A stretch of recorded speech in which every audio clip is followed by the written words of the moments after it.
I got started JamPlay back in 2006, I believe. I'm one of the co-founders with Chris and Jeff. Jeff came up with the idea of doing an online guitar lesson site. I said sure. Invited Chris in. Played drums a little bit in college, always a music fan. Music has always been in my life, so I knew it was a go.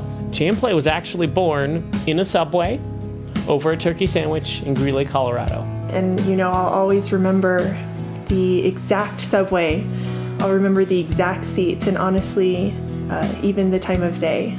I was there from the very beginning with Jeff. At the time I was learning to play guitar, and just jokingly we said, well, why don't we just do a guitar lesson site? Over the next weeks, couple of months, the idea was percolating in the back of my head, and I couldn't find a reason not to do it. And I mean, from there, we literally just figured it out step by step. The spirit of the three of us at the beginning was just figure it out. We'll make do. So Kevin and I started building the site, and concurrently Jeff was starting with the first set of content, first videos we were going to produce. We called random people all around northern Colorado, trying to figure out who could be our first teacher. And we ended up with Steve Hjulberg. Well, I got an email from somebody I didn't know saying, do you want to teach guitars on the internet? And I had lunch with Jeff and Nessa, and then they came over and we filmed a demo. We hadn't done anything. That was our first lesson, and I remember going and setting it up and trying to be artistic with the filming angles and just trying to make it fun, and it was. And they sent it off to the partners who said, yeah, let's go with it. So we started filming. Hi, I'm Steve Hjulberg for JamPlay. This is our 5th lesson. We're going to look at 3 different kind of acoustic guitars today. Acoustic meaning they have a body, which is a resonating chamber.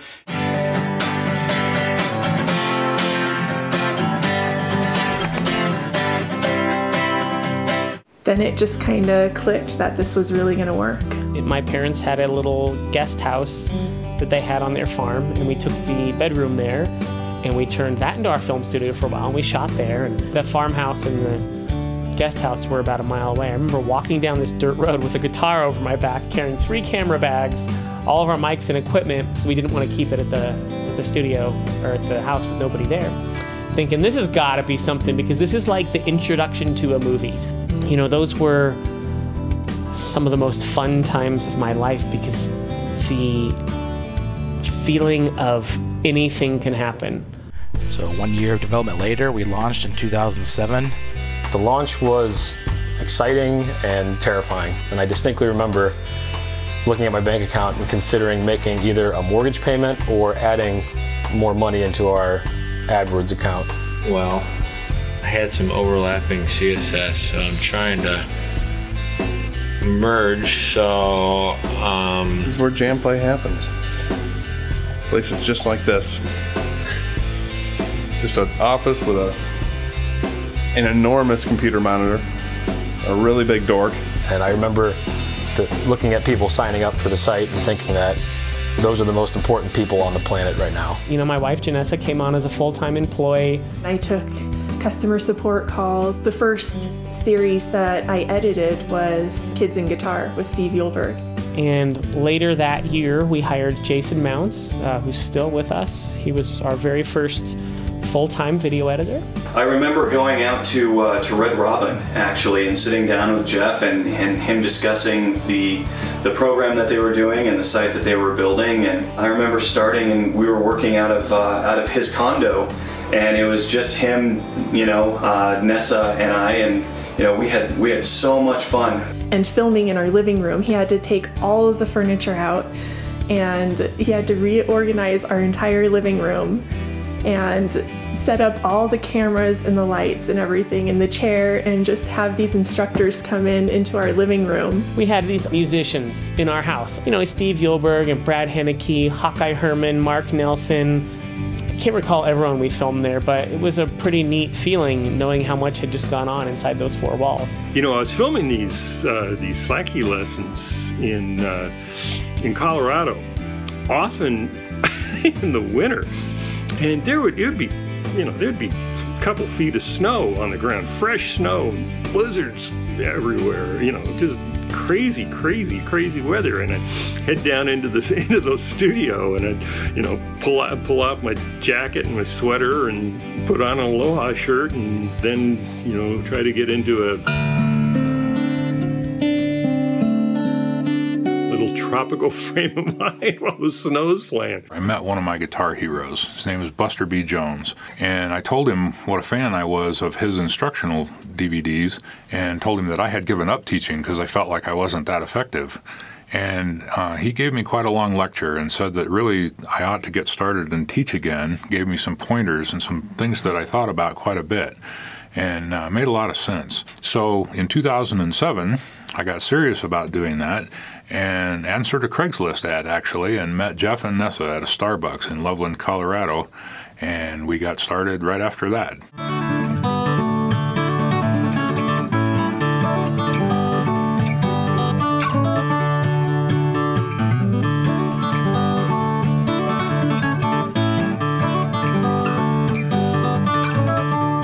You know, simultaneously as we were filming in Colorado, all these acoustic artists and kind of classic rock, Chris Dawson was finding kind of our metal following.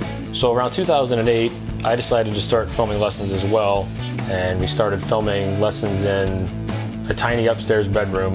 I think the room was like 10 by 12. It's probably 110 degrees in there at all times. Circuits would be tripped from too much power because we were running like 3,000 watts of lighting in that room for the green screen, and it was just a nightmare. I mean, you can visibly see people sweating during those lessons.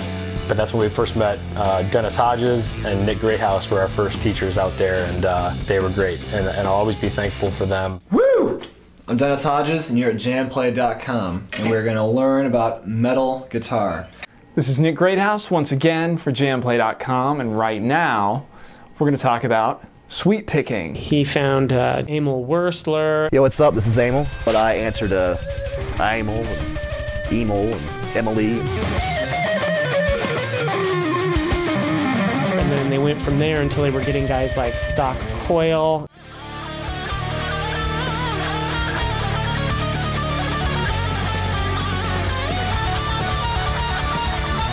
And Corey Smoot from Guar. They had a lot of fun with that one. I got Suburbia here, and Guar would beat up Suburbia. That's what Guar would do. So that's what we did. And, you know, culminating in much later in artists like Steve Stevens. But we were both building towards this same goal from fairly different ways. The Hodges coming in from out of town today. Hodges. Everybody's favorite, Dennis. If everybody could see the ham sandwich still on Chris's lip that he hasn't finished. Good man. There's all this beautiful stuff, and then, barren desert. There should be stuff there.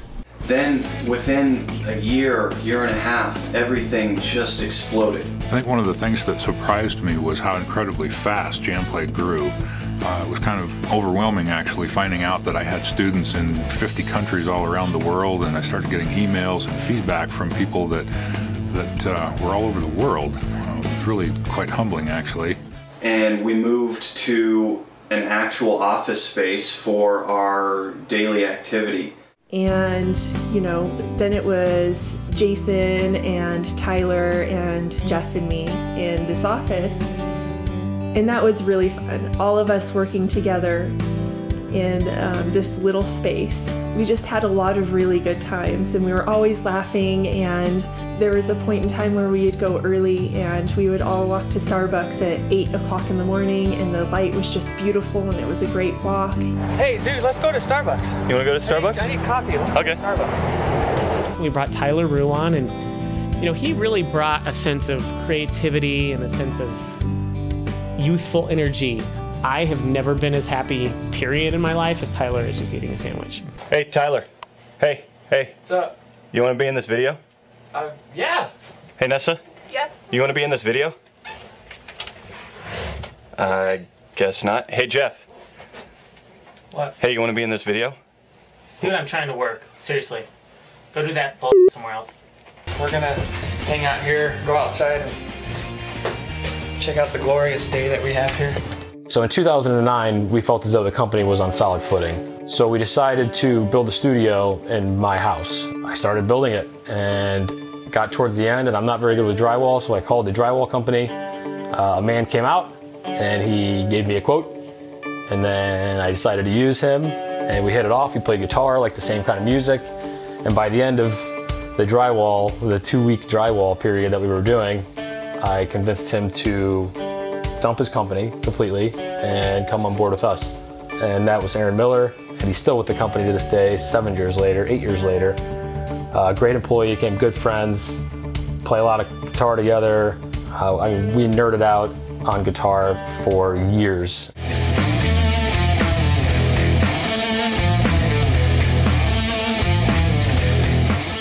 Yeah, but now here's the question: what do you call like a riff like that, where it's like you're constantly hitting that low E? You know what I mean? You're just going pedal point, pedal point. One of the key moments was going to a Darkest Hour show and sneaking backstage and meeting Chris Norris. I was a big fan of Chris Norris. I loved Darkest Hour, and meeting him, I was so nervous to meet him. He was like a hero to me. He was a nice guy, and we hit it off, and he jumped on board with our company with both feet. Came out to film lessons. He was the first person we ever filmed in the studio.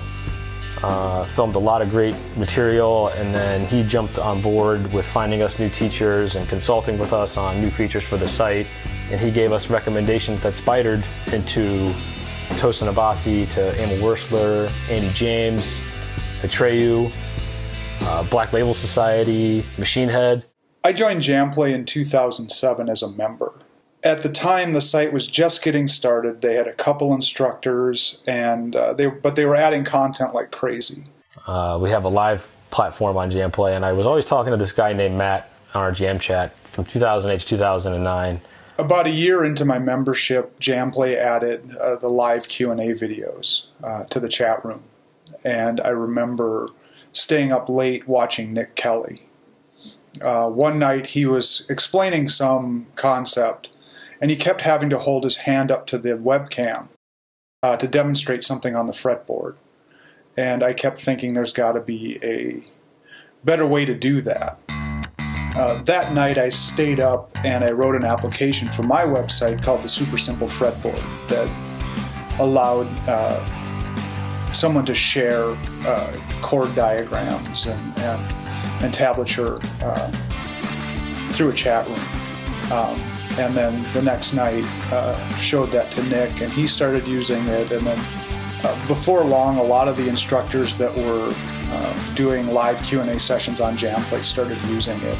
I really liked Matt Korsmo's Super Simple Fretboard. One of the founders, Chris, caught wind of that, and he and I started talking. And it took me a while, but I finally convinced him to be our lead programmer and CTO. And I thought about it, and it made some sense. It combined, my passion for guitar with kind of my technical background and skill set. So it really seemed like a good fit. And he came in and helped us in a lot of ways. I think my original job description was build cool guitar education shit for JamPlay. Helped us launch bass, and it helped us launch our live platform and recode our whole back end to kind of be more modern. We were running on weaker software back then, and Matt was key for that. Fairly quickly after coming on board, it became pretty clear that I was just going to take over all of the technical aspects of the website. Our team just kept growing and growing. We brought on more people. We brought on Chris Lipe, we brought on Chad Fawcett, Chris Smith. We went from 3 or 4 of us to 10 full-time employees and 120 contractors. It spiraled quickly. Let's see, I started working with JamPlay as an instructor in 2009, and man, those were fun times. Coming over and doing crazy song lessons, dressing up like Tom Morello. About 7 years ago, I moved to Colorado, and I found this website, JamPlay.com, and they seem to have a real team. An actual physical team that filmed the teachers. I was in this little town in Colorado and thought, well, surely enough, these guys are going to be in, LA or Nashville or something like that. But I emailed them anyways, and a few hours after, I got an email back from Jeff. Jeff told me, hey, we are actually in Colorado, 10 miles away from where I had just moved. That was incredible. So obviously I had to meet Jeff. We met over lunch, and I started teaching with JamPlay.com shortly after. I remember we filmed in this basement. When I first showed up for my first film session, there were these dogs barking outside of the studio, and I was like, could this be the right place? Are we actually filming? You know, and I started formulating all these thoughts in my head. It's like, what have I got myself into? Are these dogs going to attack me or something? Sure enough, it was the right place. The dogs were in a cage, and we went down and filmed, and it was great. And that was sort of the unofficial beginning of the relationship between me and JamPlay. Looking at the videos, JamPlay had a dedicated filming space that was, you know, top of the end stuff. I show up to the address, and there's this residential home in a village in Colorado, and I'm like, that is the right address. So I knock on the door, and I see Jeff showing up, asking me to take my shoes off. I walk downstairs in this basement, and yes, I see a guitar there. Whew. Okay, good. And I start filming my thing, and that's the early beginnings of JamPlay.com, and it was pretty awesome. And that, man, that started a long and fun journey of doing online guitar. I never thought I would be an online guitar teacher, but that's how it started for me. So Chris Lipe and I were in a band together about 15 years ago, and he was just a young college kid at that time. But it was years later that I was looking for a job and happened to go apply for a job at JamPlay and noticed that he was all over the website, and so we reconnected. Been working for JamPlay ever since then. Well, I worked with Chris Lipe at a church for a few years. He left to start working for JamPlay full-time. Within a couple of years, a position opened up, and he called me and asked me if I'd be interested in it, and he kind of described everything that JamPlay does. Growing up, I was always into music. I played piano and started playing guitar, so I've always loved music, and I also have been into photography. And just with the technical background in audio, this seemed like it'd be a great fit. It just seemed like it really was a dream job for me. I got the job and got started, and it's been great. And around that time, we started branching out into artists. What a wild ride that was. Khaki King was one of our first real artists, and the first time I met her, I couldn't believe it. I mean, this is somebody I had seen on YouTube and I had seen on television, and she was here in our, basement studio filming lessons for us. The guitarist for Stained came over, so one of the memories that I won't ever forget is just walking through our house and just hearing that familiar riff through our air vents and just thinking to myself, the guitarist for Stained is in our basement. I remember sitting eating lunch with Robbie Merrill from Godsmack, and the guy is like the biggest family man. All he wanted to do is talk about his kids and his love for dirt bikes. Having some of my idols, the people I literally grew up listening to, downstairs in my basement while Chris Lipe or whoever was filming with them while I'm upstairs just working, was a pretty awesome feeling. And one of those guys was Mike Keneally from Steve Vai's band. I remember, growing up listening to his music and listening to Steve Vai's music and hearing, in the live concerts and stuff like that, hearing him say, and Mike Keneally on guitar and keyboards, and just being a part of that and capturing lessons from a guitar player like this who has so much history behind himself. Just crazy, so cool. A lot of these artists are really, really busy, and they can't sit down and plan out a 30 lesson set with notation and tabs, and they can't do that a lot of times. So it would literally be fly in, stay up till 3 in the morning, and plan out 4 days of shooting, shoot it, adjust when it all kind of falls apart because you didn't plan it very well, and then make sure at the end the editors can put a spin on it to where it looks like this was how it was planned out for a year, and this came out perfectly. And that's kind of the magic and the horror behind doing a lot of these shoots. It's very surreal to stand backstage and watch one of your childhood idols play, and then you get to talk with them afterwards and potentially work with them for JamPlay. In 2014, we really started heavy into live and our live platform, And that started from Jeff and I discussing our holiday sale. So we thought, let's do a giveaway, let's add some gear. And then I was thinking, what if we did it live? And Jeff said, oh, you know, well, all right. So we ran around and found a bunch of gear and figured out what kind of software to use. The day of the event, the 2014 event, it all went live and everything went well. I do remember one of the very first live events we did for our, I think it was the Christmas sale a couple years ago. I remember that was a super long day. I sat in the chair, the director's chair, doing the switching for, I think it was 8 straight hours without moving.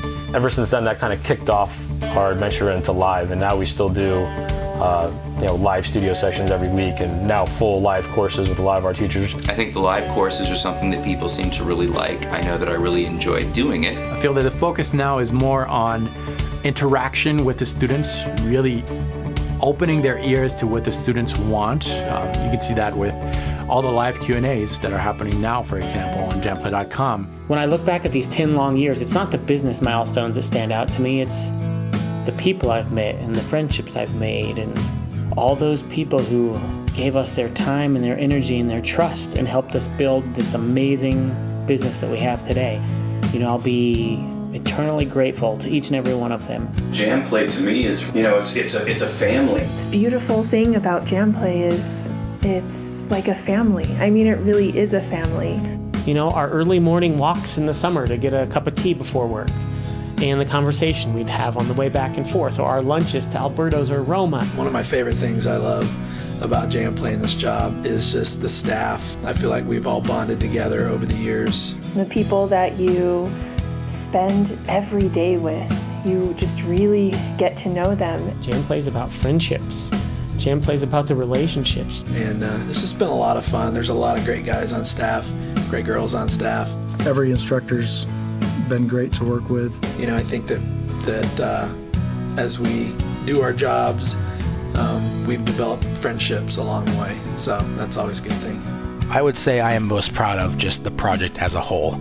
There's not many people or groups of people or companies that can start with a minimal amount of money and then bootstrap their company to be highly successful. So it definitely wasn't pretty, it wasn't easy, but we worked together. We all worked very, very hard and put together a really sensational team and product. It's been an amazing 10 years. It's been quite the roller coaster. We've had ups and downs, we've grown, we've had some pretty severe setbacks, but in the end, here we are, still standing 10 years later.